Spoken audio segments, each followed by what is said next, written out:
ng Army training sa Colombia, 5 ang patay. At Prince William at Kate Middleton nagluto ng pancake sa isang fundraising event para sa mga batang may cancer sa Northern Ireland. Huwag pauli, tutok na sa unang balita. Magandang umaga, narito na mga unang balita.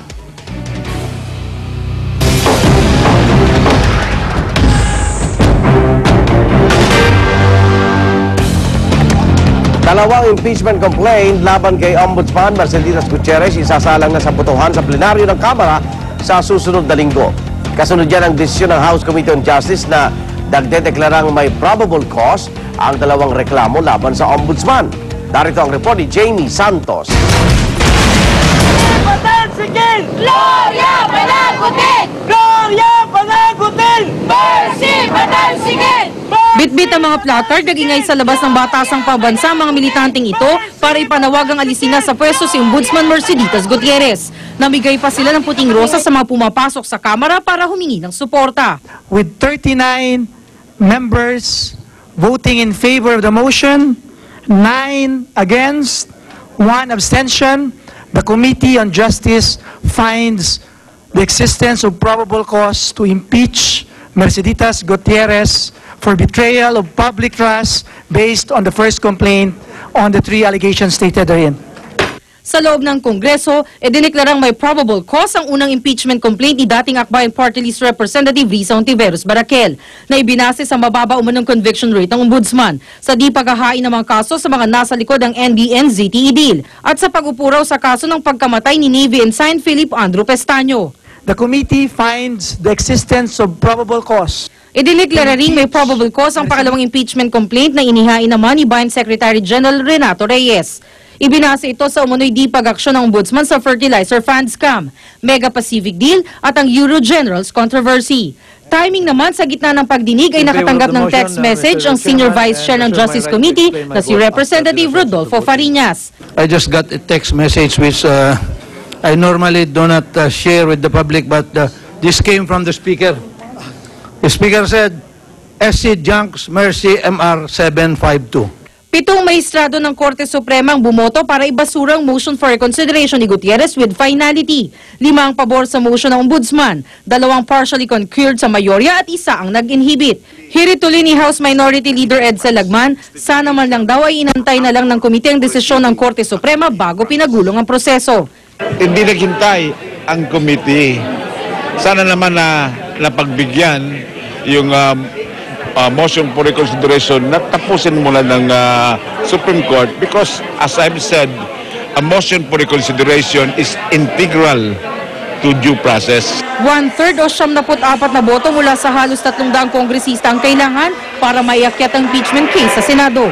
Bilang na di raw malayong maabot kung pagbabatayan ang bilang ng mayorya sa Kongreso na umabot sa 227 nung iluklok bilang House Speaker si Congressman Sonny Belmonte. Kampanteng makukuha ang mga numero, bumuuna ng prosecution team ang House Justice Committee na siyang magsisilbing taga-usig ni Gutierrez sakaling umabot ang kaso sa Senado. Pero bago yan, ang grupong ito ang gagawa ng committee report na naglalaman ng articles of impeachment at siyang pagbobotohan sa plenaryo sa susunod na linggo. Para sa unang balita, Jamie Santos reporting.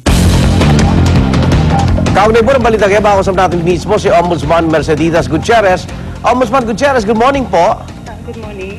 Opo, kamusta na po kayo matapos na mabalitaan nyo itong nangyaring botohan po sa Kamara na binasagan nyo pong Kangaroo Court, Ombudsman? Oo. Expected ko naman na gano'n ang mangyayari. Oo. I wanted to participate, pero may lawyer. There was not actually participation because foregone conclusion na yun na gano'n ang mangyayari. Opo. Pero sinubukan ng aking abogado na with caution to get the affidavits of the witnesses, yung kanilang ebidensya, subalit na-refusal. Hindi ko kaya kung dumaluho kayo na iba yung resulta? O Hindi. Umpisa pa lang. Talagang... ang abogado ko nagpunta nga doon eh. He was asking for the deferment of the suspension of the proceedings. But then they went on. At yun nga, kumuhingi nga ng mga affidavits ng witnesses. May rules naman sila at hindi naman nila sinunod ang rules. Okay, so ibig sabihin, day one pa lang, alam niyo na, kukuyugin na kayo. Oo.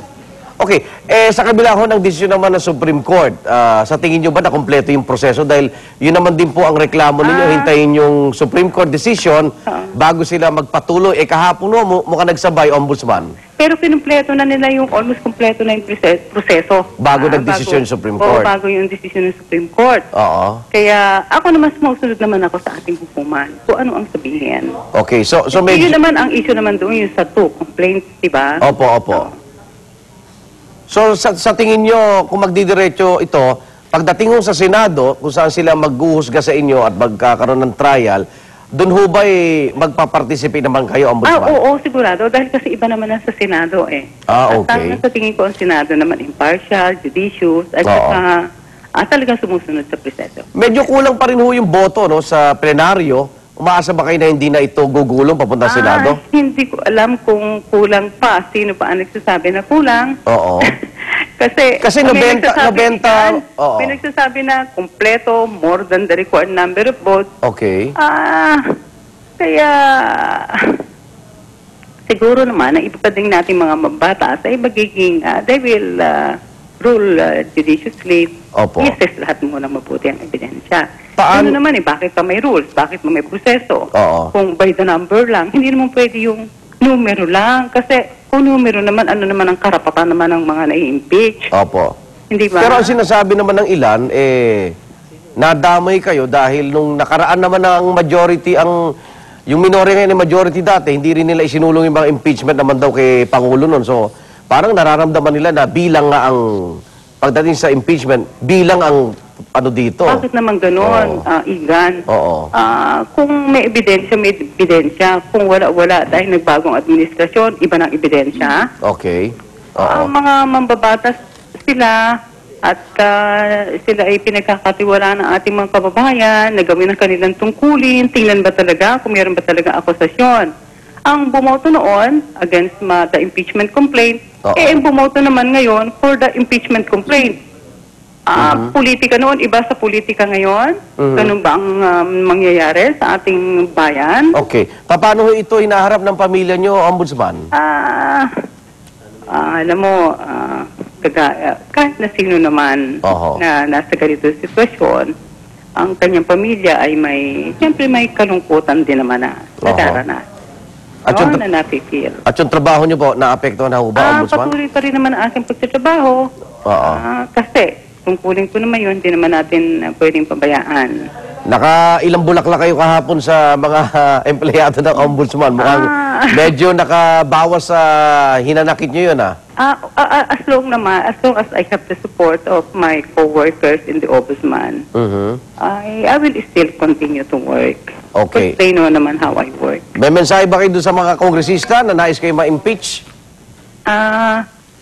Wala, lagi ko nalang sinasabi na ipagdarasal ko sila at may God bless them. Okay. Ombudsman, maraming salamat po. Good morning. Okay. Bye. Ombudsman Merceditas Gutierrez.